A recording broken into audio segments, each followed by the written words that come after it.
So, James, the proposed settlement in a long-running battle, and it has been long-running, between Visa and Mastercard and the merchants, if approved, which is a big if, um, isn't going to kick in before late 2026 at the earliest. Okay.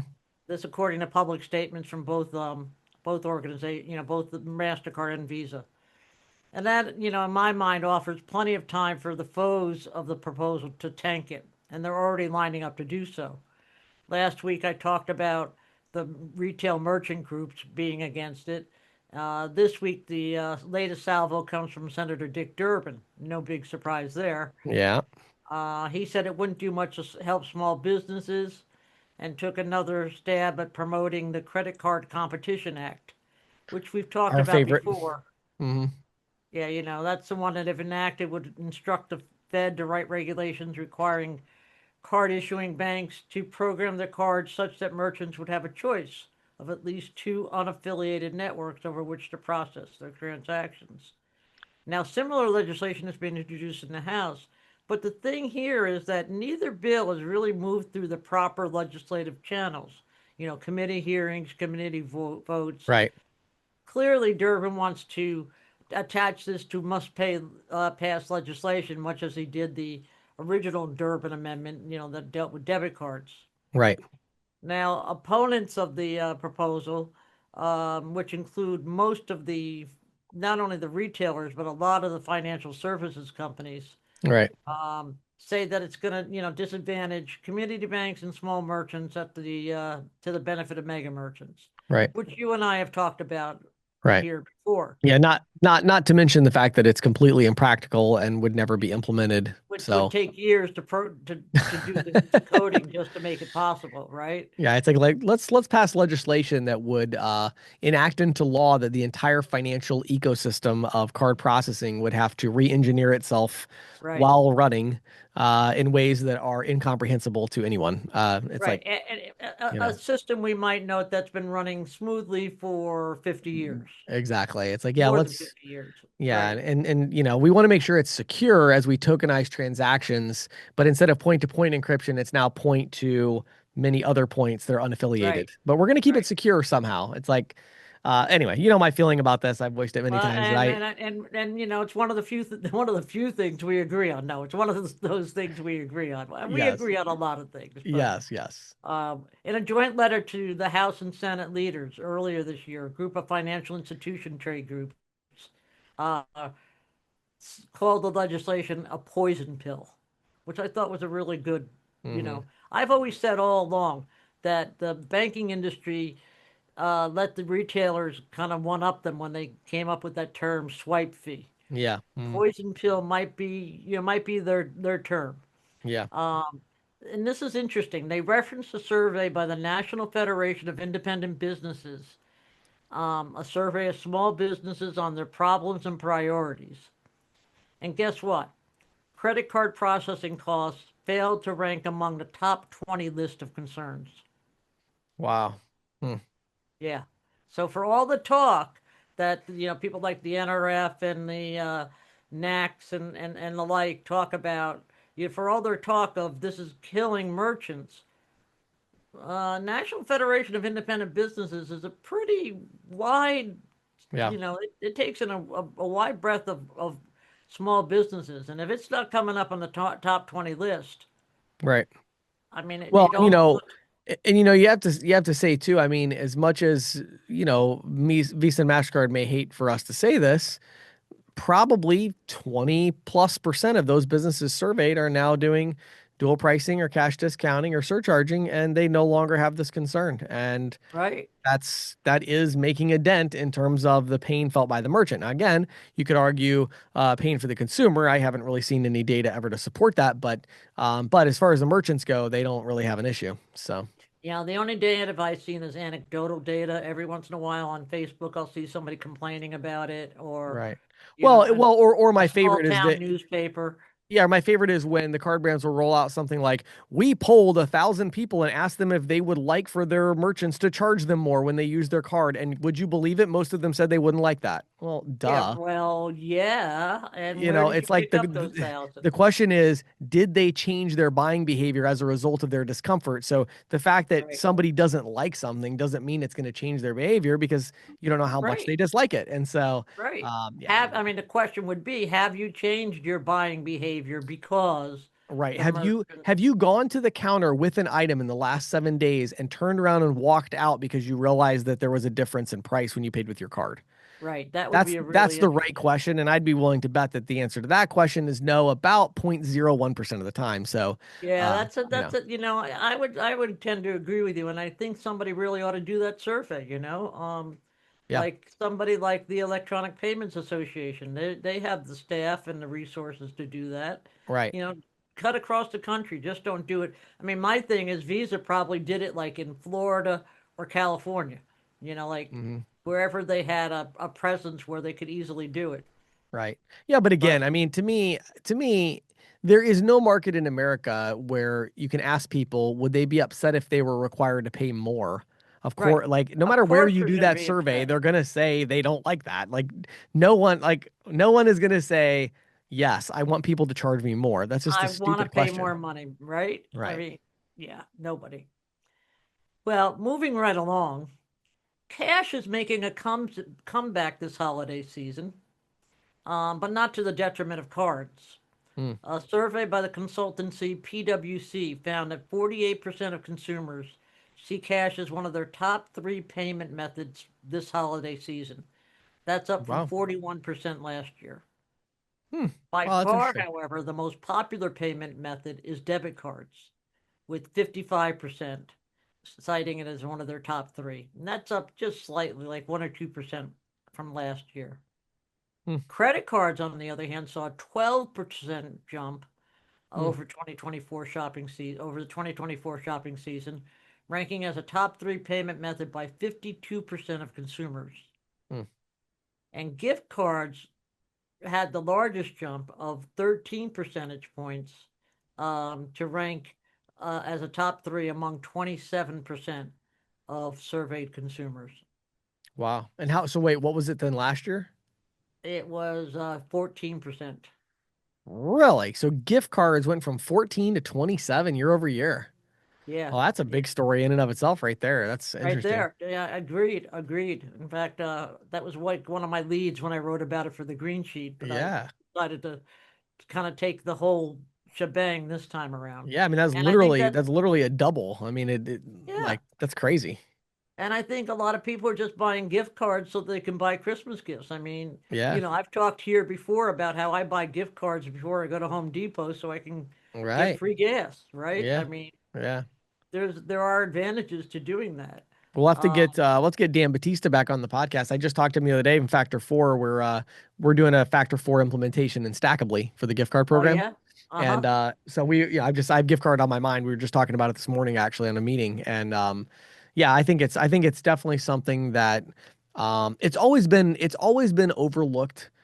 I Um, agree. I you agree. know, Yeah, and I think it's one of these things where agents and ISOs know that they're not going to make a ton of money on it, but it is something that's just kind of a requirement, and I think often gets overlooked. But I do think that going into holiday season, especially if you don't have a really good gift card provider, merchants are going to want to talk about that. So I think they are, and I think a lot of the ISOs and agents they kind of get dragged down by the hassle of conversion, right? right, If the merchant has a existing program, they're going to have to convert right, to get their program, and maybe we're only going to make a few pennies. But as right. we've said in the past, a few pennies adds up to a lot of money after a while. Right. Right. You Yeah, and know? again, I'm not Factor 4 is not a sponsor or anything like that. I just because I was Yeah, just talking to them, it's like you do need somebody like that though who's willing to do the conversion. yeah, that's And so definitely you need somebody who can do the conversion for you. yeah. So Here's another little aside that came from that PwC survey. Fulfillment choices are diversifying. 70% of online shoppers prefer home delivery now, mm, while 39% said they prefer to buy online and pick up at the store. mm, Back during the COVID thing, you and I talked about this a lot about the picking up at the store, and I'm right. still a firm believer. I love going to the grocery store and having them load the groceries in the back of my car. Hmm. I don't have to deal with, I mean, no offense, but kids sneezing and coughing and Yep. and impulse purchases, which I'm really bad at. Like Yeah, I've yeah. been really good. I've been really trying to alter my diet. I have not eaten candy in over a month.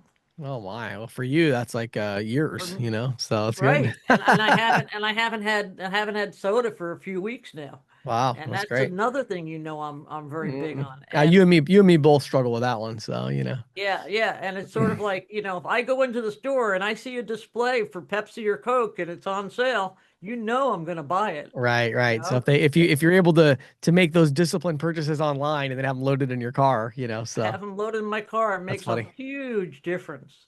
And Yeah, here, I haven't it's funny. I actually did that. We went on a trip and Christina knew that I was going to need I was going and taking my daughter somewhere and we had to get some stuff for our hotel room or whatever, like some, right, grocery stuff. We're going to be there for a couple of days.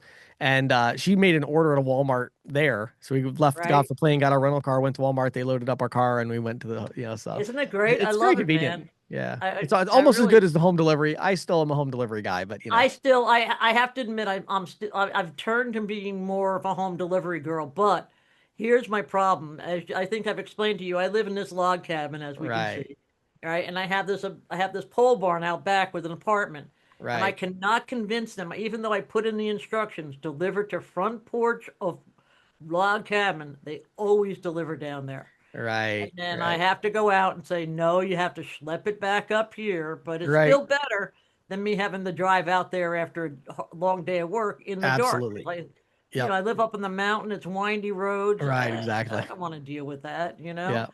Yep. Here's another interesting stat. Same day delivery is really popular with Gen Z and millennials. Mm. And I bring this up because I was talking with Kate Gillespie, who's the publisher of the Green Sheet, Right. and she was telling me the other day about how she ordered a set of earbuds, of Bose earbuds for her partner. Yeah. And she said they said 2 day delivery, and she said, "Okay, that's fine. I can deal with 2 days." It showed up in 2 hours. I said, Wow. "That's what you get for living in Seattle." Yeah, exactly. Like because it's probably easier for them to put it on a truck and Well, because they have a big fulfillment center. It's probably right huge, huge within fulfillment center within 10 there. minutes of her house. And Probably. yeah, Amazon's going to continue to to innovate in that way. And I think what's going to be really interesting is like when you look at companies like Postmates, Hmm. that most people don't know them, but they've done so well. It basically controlling kind of the driver network for like Uber Right. and DoorDash and things like that. Um, you know, is a company like that, or is it a different company that's going to expand into this network of like drone delivery and kind of that more instant service? But like Postmates, Walmart uses them as well for the Right. deliveries, grocery delivery, and so I think that's a really almost undervalued network of like, wow, they have I don't even know how many tens of thousands of drivers nationwide at their disposal through an API that you Right. can get drivers to go do stuff. And a lot of them, It's even crazy. Uber drivers, are doubling up doing Absolutely. grocery deliveries. Oh, Yeah. absolutely. Yeah. And yeah. So I think that concept, and I think, Amazon is going to kind of dominate that for the time being. But I think at some point, either Amazon or like Postmates is going to make that to where to where solutions like Stackably and other, software solutions are going to be able to tie into that to be able to Right. give small businesses that delivery experience. Yeah, I agree. And the other thing I think I see that I just saw an article on this recently about Walmart is experimenting with robotics to actually do the fulfillment. I think Interesting. we're going to see more of that in Yeah, you for know sure. in other stores, Hmm. particularly grocery. But okay, I have two more left I want to bring up. Okay. One is something we touched on a few weeks ago. JPMorgan Chase has finally inked agreements with fintechs that it says accounts for 95% of the data requests that come into its systems, for bank account data. The mega bank said that it will sell them access to customer data for a negotiated fee, and apparently it's negotiated with Plaid, Yodlee, and several other of the big fintechs to be able to tap into the bank's data when customers want to draw funds or, check balances, etc. The dynamic seemed enshrined in law in 2024 for free access when the Consumer Financial Protection Bureau issued its quote open banking rule requiring banks to share customer data with other financial firms free of charge. But the Trump administration deep sixed that rule, and JP Morgan was the first to jump on the bandwagon and start negotiating with fintechs. Mm, Now, while it is the largest bank and probably will profit the most from these agreements, I wouldn't be surprised to see a lot of other banks for follow sure. its lead. Oh, I'm Yeah. sure that's a So, no-brainer. which brings me to the question of how many of these services are going to remain free after a while, right? Right. Right. Yeah. Yeah, it's going to Yeah. be interesting to see. It does change kind of a foundational piece of the fintech market. So, yeah, it'll be interesting to see Yeah, how that turns out. it definitely does. And finally, on payments, I just found this really interesting. I found a report. We've talked about past, and it, pretty much as a novelty, but they're definitely making some real headway. A new report by an Artemis, which is an analytics platform for blockchain data, the venture capital firm Castle Island Ventures, and the crypto native venture capital firm Dragonfly paints a pretty robust picture of the market. They surveyed 22 stablecoin based payments companies and supplemented that with 11 additional firms across various sectors B2C, P2P, B2B, card, and pre funding. What they found were $136 billion in stablecoin payments settled between January 2023 and August 2025. Now that's almost 2 years, but when you look at how long it takes payments to gear up, I mean, Yeah. uh, debit card payments took 5 or 6 years before they started, tracking real, 3-digit billions. Yep. Uh, on an annualized basis, the report estimates $122 billion rate. That's up from $10 billion 5 years ago. Ooh, And they identified 10 million blockchain addresses that make stablecoin transactions every day. wow. Yeah, I thought that was the number that really jumped out Mm, at me. yeah, absolutely. Wow, You very know, interesting. the study, of course, aimed to focus exclusively on genuine payment activity. Right. And here's a rundown on the types of payments.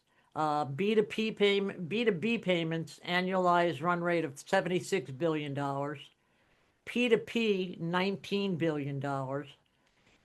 Card linked payments were $18 billion. And pre funding came out to about a $3.6 billion rate. Mm, wow. Um, which doesn't totally surprise me. I would have thought P2P would have been a little bit higher. It's only $1 billion more than card linked. I would have thought it'd be a little bit close to B2B, but Right. you know, just a little aside, Tether's USDT was by far the most popular stablecoin, with Circle's USDC coming in a distant second. Mm, interesting. Yeah, this is something I'm going to keep watching. I think we're going For to see sure. some more studies on this, Yep. but it's definitely making headway. So, Yeah. well, Love it. that's it for this week, James. All righty. Well, thanks so much, Patty, as always, for your insights. We Yeah, always get a lot out of it. So thank you. yeah, I enjoy it myself. So, thank you.